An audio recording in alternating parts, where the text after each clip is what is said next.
네, 오늘부터 유류세가 6개월 동안 20% 인하돼서 휘발유와 경유 가격도 조금씩 내려가고 있죠? 네, 그렇습니다. 유류세만 보면 휘발유 기준으로 리터당 164원 정도씩 내려가는 겁니다. 주유소 상황 어떤지 취재기자 연결해서 알아보겠습니다. 강희경 기자. 네, 경부고속도로 기흥휴게소에 나와 있습니다. 네, 주유소를 찾는 차들이 많습니까? 네, 지금 제가 나와 있는 곳은 한국도로공사 직영휴게소입니다. 오늘 이른 아침부터 지금까지 차들이 길게 줄지어 서 있는데요. 유류세 인하분이 곧바로 가격에 반영되는 주유소다 보니 주유하려는 차들로 붐비고 있는 겁니다.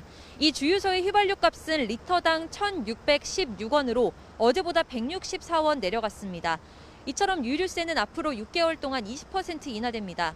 휘발유는 리터당 164원, 경유는 116원, LPG 부탄은 40원씩 내려갑니다. 우선 정유사 직영주유소와 알뜰주유소는 오늘부터 바로 유류세 인하분이 가격에 반영됩니다.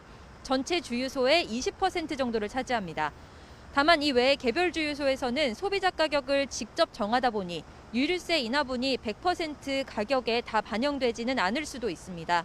또 유류세 인하 전에 반출된 재고가 아직 남아있어서 인하분이 적용되기까지 1에서 2주 정도 걸릴 것으로 보입니다. 유류세 인하 효과는 평균 휘발유 값에 영향을 계속 미치고 있는데요. 어제 전국 평균 휘발유 가격은 1,810.16원이었는데 지금은 1,780원대 아래로 떨어졌습니다. 주유소별 가격 정보와 근처에 있는 알뜰주유소 정보는 한국석유공사 유가정보 사이트인 오피넷 등에서 확인할 수 있습니다.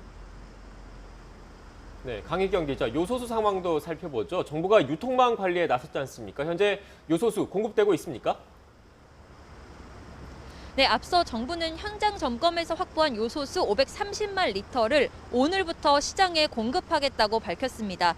하지만 아직 구체적인 공급량과 일정 등이 나오지 않아서 현장에서는 혼선을 빚는 모습입니다. 제가 지금 나와 있는 이 주유소도 요소수가 없어서 공급 일정만 마냥 기다리고 있는 상황이고 요소수를 찾기 위해 왔다가 발길을 돌린 화물차 운전자들도 어렵지 않게 발견할 수 있었습니다. 한국주유소협회는 주유소를 요소수 판매처로 일원화한다고 하지만 정작 주유소들이 판매할 요소수를 구하지 못하고 있다며 정부 발표 이후 주유소에 요소수를 사러 왔다가 사지 못한 사람들이 업장에 항의하거나 매점 매석을 의심하는 등 상당한 혼란이 빚어지고 있다고 말했습니다. 일선 주유소에 요소수가 공급된다고 해도 원하는 대로 살 수 있는 건 아닙니다. 정부가 긴급 수급 조정 조치에 나섰기 때문인데요. 승용차는 최대 10리터까지만, 화물 승합차, 건설기계, 농기계 등은 30리터까지만 구매가 가능합니다. 구매한 요소수는 제3자에게 재판매할 수 없고 중고거래 시장을 통한 대규모 거래도 모두 금지되는데요. 조치를 위반할 경우 물가안정법에 따라 3년 이하의 징역 또는 1억 원 이하의 벌금형에 처해질 수 있는 만큼 주의가 필요합니다.